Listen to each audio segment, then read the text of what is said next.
October 2022. A 2-year-old girl named London Rowland vanishes from her bedroom in rural Missouri.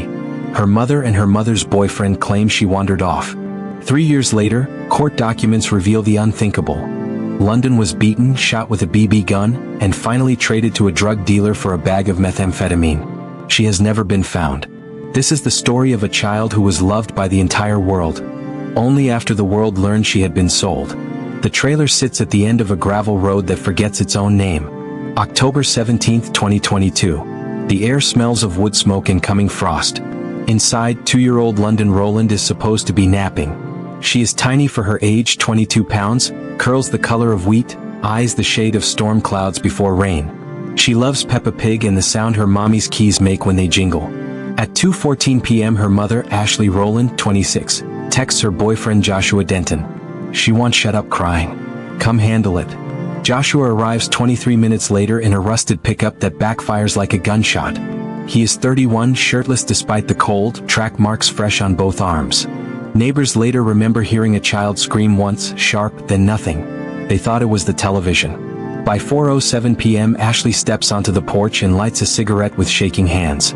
She calls her cousin, not 911. She says London must have wandered outside while she was in the shower. She says the back door was open. The search begins at dusk. Flashlights sweep the woods. Dogs bark at nothing. Volunteers call a name that echoes back unanswered. London's favorite blanket is still warm in her crib. Her Peppa Pig cup sits half full on the nightstand. Her tiny shoes are lined up by the door exactly where she left them, because a 2-year-old cannot walk far barefoot in October. But the bedroom is too quiet.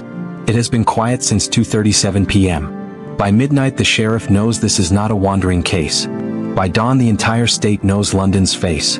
And inside the trailer, the bleach is already poured, thick and chemical, drowning every small footprint she ever left.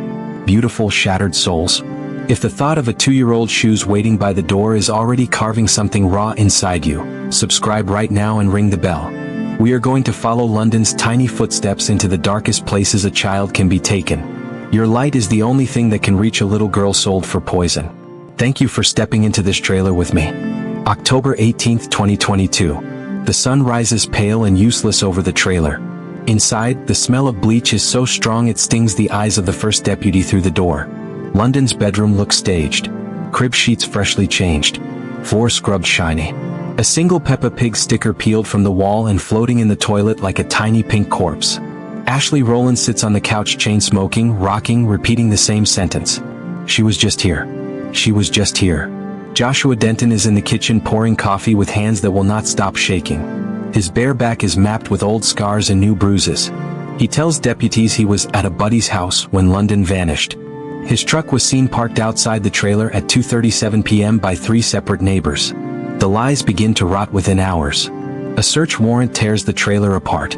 Under the crib they find a child-sized sock soaked in blood, hidden inside a hollow bedpost. In the burn barrel behind the shed, melted plastic fragments of a Peppa Pig blanket, a tiny pink shoe sole, and what the lab later confirms are bone fragments no larger than rice grains. In Joshua's truck, wedged beneath the seat, a Daisy Powerline BB gun with the safety filed off. London's blood and skin cells in the barrel. The real horror comes from London's 4-year-old brother. He is staying with his grandmother now, clutching a stuffed dinosaur like it is the only real thing left in the world. When the child advocate asks gentle questions, he whispers answers that no 4-year-old should know. He says Josh shot London with a click-click gun, because she wet the bed again. He says Mommy held her down while Josh pumped the BBs into her legs and back. He says London cried so hard she threw up. He says they put her in the bathtub and the water turned red. He says they told him if he ever told, the click-click gun would find him next.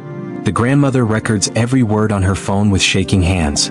She plays it for detectives while sobbing so hard she cannot breathe. Joshua and Ashley are arrested the same day. Ashley collapses in the gravel driveway screaming London's name like she has any right to it. Joshua stares straight ahead, pupils pinpricks, already bargaining with whatever demon he sold his soul to. In the interrogation room, Ashley breaks first. She claims Joshua did everything. She claims she was in the shower. She claims she only helped clean because she was terrified of him. Joshua says nothing for 9 hours. Then he asks for a cigarette and tells a story that makes seasoned detectives leave the room to vomit. He says London had been acting up for weeks. He says the BB gun was just discipline. He says when the beating went too far and London stopped moving, they panicked. He says a local meth dealer named Red had been pressuring them for payment on a $2,000 debt. He says Red joked once that a cute kid like that could cover it. He says on October 17th they wrapped London in her Peppa Pig blanket while she was still breathing, barely, and drove her 47 miles to a trailer in the next county. He says they handed her over alive in exchange for a grocery bag of crystal meth and the debt erased. He says the last thing London did was reach for her mommy with blood on her tiny hands. He says Red laughed and told them, "Don't call looking for her. She ain't coming back." Investigators tear apart 3 counties looking for Red. They find the dealer overdosed in a motel bathtub 2 weeks later. Dead end. Literal. No sign of London. No shallow grave. No second dealer willing to talk. Just a 2-year-old girl dissolved into the dark river of the drug trade. The burn barrel yields one final secret. A child's tooth, still with its tiny root fused into melted plastic. London's dental records match. Ashley takes a plea for 25 years. Joshua is charged with first-degree murder, child abuse resulting in death, and trafficking a minor. He is still awaiting trial in 2025, housed in protective custody because even monsters have a code. London's brother is adopted by the grandmother who saved his testimony. He sleeps with the lights on and still flinches at sudden noises. And somewhere, in a place no map has ever named, a little girl who only wanted her Peppa Pig blanket is learning what it means to be currency. Beautiful, furious souls. If the image of a 2-year-old reaching with bloody hands is burning behind your eyes tonight, let that fire become action. Subscribe right now, ring the bell, share London's name until every trailer park in America hears her crying. She was sold for poison. We will not let her be forgotten for free. Thank you for refusing to look away. His name is Kayden. 4 years old in October 2022. 7 years old now in November 2025. He is small for 7, still sleeps with the same stuffed green dinosaur he clutched the day they took him from the trailer. Kayden has not seen his mother since the day the deputies carried him out wrapped in a blanket that smelled like someone else's smoke. He has not seen Joshua Denton since the day Joshua looked at him in the courtroom and mouthed, "You better keep quiet." But Kayden did not keep quiet. Kayden remembers everything. In the beginning, the child advocate thought trauma had scrambled his mind. He spoke in fragments. London in the bathtub. Red water. Mommy said es. They gave him crayons and paper and asked him to draw his family. He drew 3 stick figures. One tall with angry eyes and a click-click gun. One medium with long hair and tears. One tiny with yellow curls and red dots all over her body. At the bottom he wrote in wobbly letters, "London hurts." They started recording every session after that. Piece by piece, the 4-year-old rebuilt the afternoon his sister disappeared. He remembered Joshua pumping the BB gun while Ashley held London's leg so she couldn't kick. He remembered counting 12 clicks before London stopped screaming and only whimpered. He remembered Ashley saying, "She won't stop bleeding, what do we do?" He remembered Joshua wrapping London in the Peppa Pig blanket like a burrito and carrying her to the truck while she made tiny sounds like a hurt kitten. He remembered Ashley telling him, "If anybody asks, London walked into the woods to find Peppa, okay?" He remembered hiding under his bed with his dinosaur while they burned things in the backyard barrel that smelled like melting plastic and meat. Most of all, he remembered the last thing London ever said, weak and bubbly with blood. "KK save me." Kayden repeated that sentence in therapy for 2 straight years. Every time he said it, he threw up.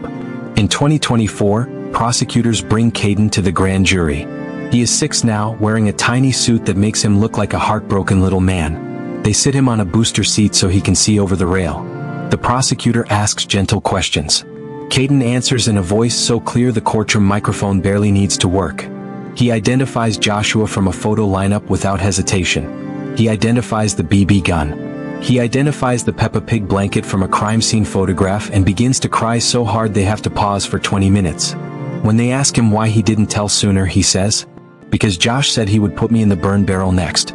I was scared London was still burning." The grand jury indicts Joshua Denton on first-degree murder in 9 minutes. Ashley takes a plea the next week, 25 years for child endangerment and tampering with evidence. She cries in court, says she wishes she could trade places with London. Kayden is in the gallery with his grandmother. He does not look at his mother once. After the hearing, he asks if he can go see London now. The prosecutor kneels, eyes wet, and tells him London is an angel and angels don't have visitors yet. Kayden nods like he understands, then whispers, "Tell her I tried to save her. Tell her I'm sorry I was too small." In November 2025, Kayden testifies at Joshua's preliminary hearing via closed-circuit TV so he does not have to be in the same room. He is 7 now, missing 2 front teeth, voice steady. He looks straight into the camera and says, "London was my best friend. She couldn't say big words yet, but she could say my name. She said KK when she needed help. I heard her say it that day. I didn't help fast enough." Then he holds up the green dinosaur and adds, "This is Mr. Dino. London used to sleep with him when she had bad dreams. I'm keeping him safe until she comes back for him." The judge adjourns for the day because no one in the courtroom can speak. Kayden lives with his grandmother now in a little blue house with locks on every door and a nightlight shaped like Peppa Pig. He goes to therapy 3 times a week. He is learning to read. His favorite book is, Are You My Mother? He always cries at the end when the baby bird finds her again. Every night he puts Mr. Dino on the pillow next to him and whispers the same promise into the dark. "I'm bigger now, London. If you can hear me, I'm coming. I'm coming this time." Beautiful, raging, tender souls. If a 7-year-old carrying his sister's last words is tearing your heart out of your chest tonight, let that pain become a shield. Subscribe right now, ring the bell, share London's name until every Kayden in the world has someone big enough to save them. He was too small then. We are big enough now. Thank you for listening to the smallest, bravest voice in this nightmare. November 19th, 2025. The courtroom in Camden County, Missouri, is packed so tight the walls sweat. Joshua Denton sits in chains, orange jumpsuit hanging off a body that has lost 43 pounds since October 2022. His eyes are sunken, pupils still chasing ghosts only Meth can see. Today is the day the state lays out the transaction that turned a 2-year-old into currency. Prosecutor Elena Marquez stands without notes. She does not need them. She has memorized every scream Kayden described. She begins with the debt. Ashley and Joshua owed $2,000 to a dealer known only as Red. Real name, Randall Lee Carver, 38, dead of an overdose in a Super 8 motel on November 2, 2022. Red's phone records, pulled from a burner found in his pocket, show 47 calls and texts to Ashley in the week before London vanished. The final text from Red, October 16, 2022, 11:47 p.m. "Bring the kid or bring the cash. Last warning." Ashley's reply, 11:49 p.m. "She's yours tomorrow. Just erase the debt." The courtroom is so silent the air conditioning sounds like a scream. Investigators reconstruct the drive. October 17, 3:12 p.m. Joshua's truck is captured on a grainy gas station camera 47 miles away in Eldon. Joshua pumping gas. Ashley in the passenger seat smoking. In the back window, a small shape wrapped in a Peppa Pig blanket, moving slightly. The clerk remembers them because the child was crying and Ashley told her to shut the hell up or no more Peppa ever. At 3:41 p.m. the truck pulls into a trailer park off Highway 54. Red's trailer. Rusted. Windows covered in tinfoil. 2 pit bulls chained to a tire. A neighbor, high on the same poison, later tells detectives he saw Joshua carry a bundle inside. He thought it was laundry. He heard a child whimper once, then a door slam. 10 minutes later Joshua and Ashley leave without the bundle. They stop at a Dollar General on the way home. Ashley buys bleach, rubber gloves, and a new Peppa Pig blanket exactly like the one London is never seen with again. Red is paid in full. The debt is erased. London is gone. Detectives tear apart Red's trailer after his overdose. They find blood in the bathtub, London's type. They find a child's onesie with BB holes melted into the fabric.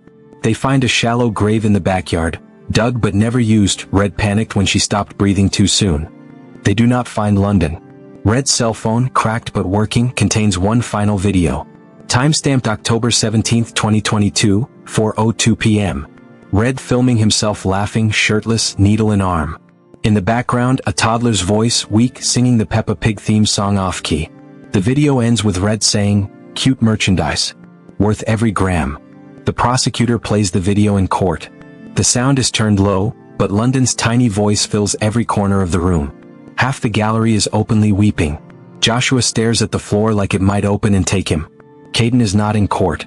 He is home with his grandmother watching cartoons with the volume off so he cannot hear Peppa anymore. Ashley testifies against Joshua for a reduced sentence.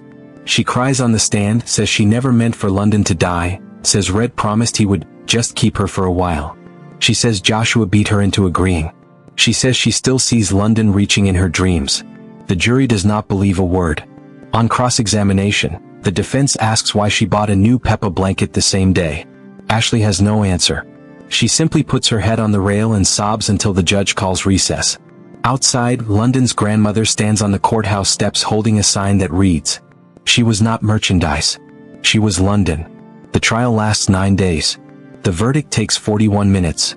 Guilty on all counts. First-degree murder, child trafficking, aggravated abuse, life without parole. As the verdict is read, Joshua finally looks up. His eyes find the camera broadcasting live. He mouths 2 words no one expected. "I'm sorry." The judge sentences him immediately. No delay, no mercy. "Mr. Denton, you valued a child's life at $2,000 and a bag of poison. The state of Missouri values yours at 0.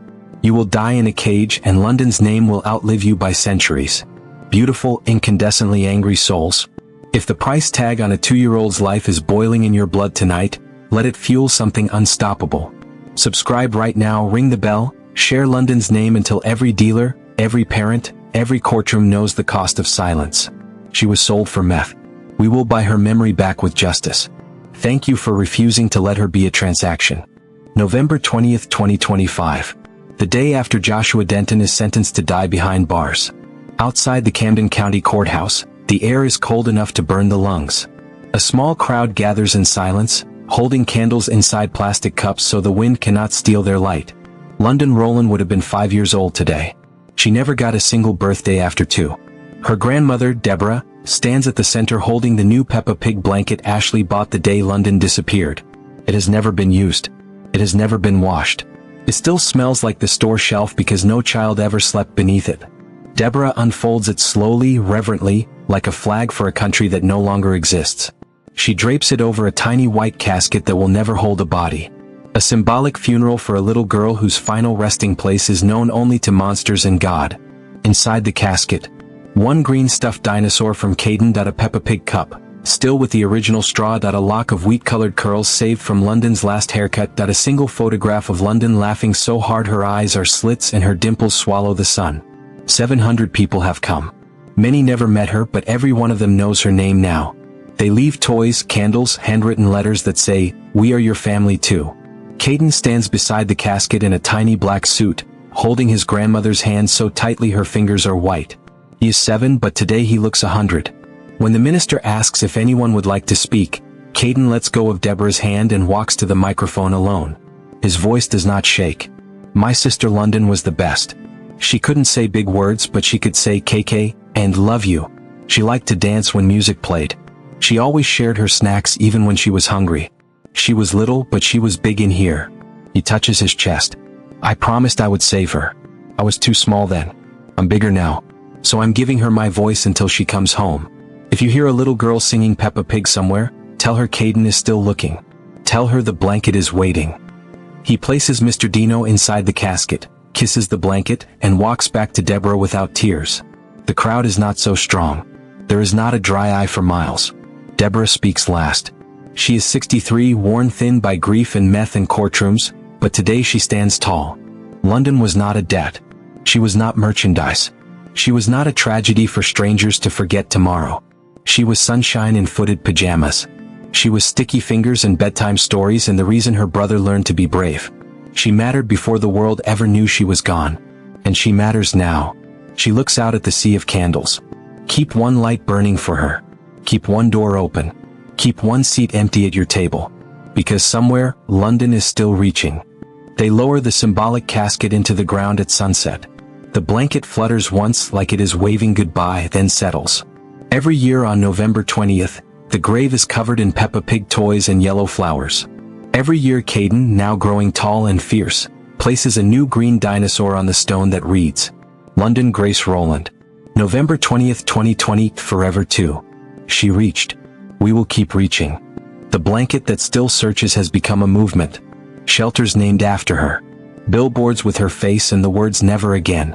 A law in Missouri that makes trafficking a child under 10 an automatic death penalty offense. London never got to turn 3. But her name has saved dozens already.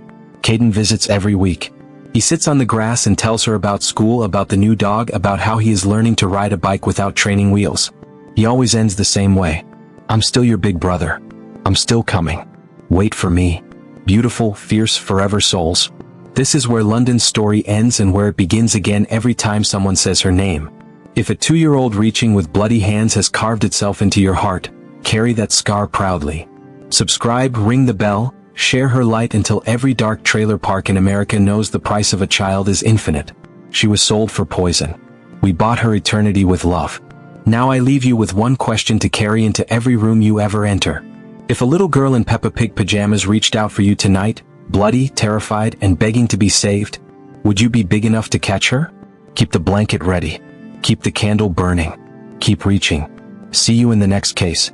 The light stays on. For London. For Kayden. For every child still waiting to be caught.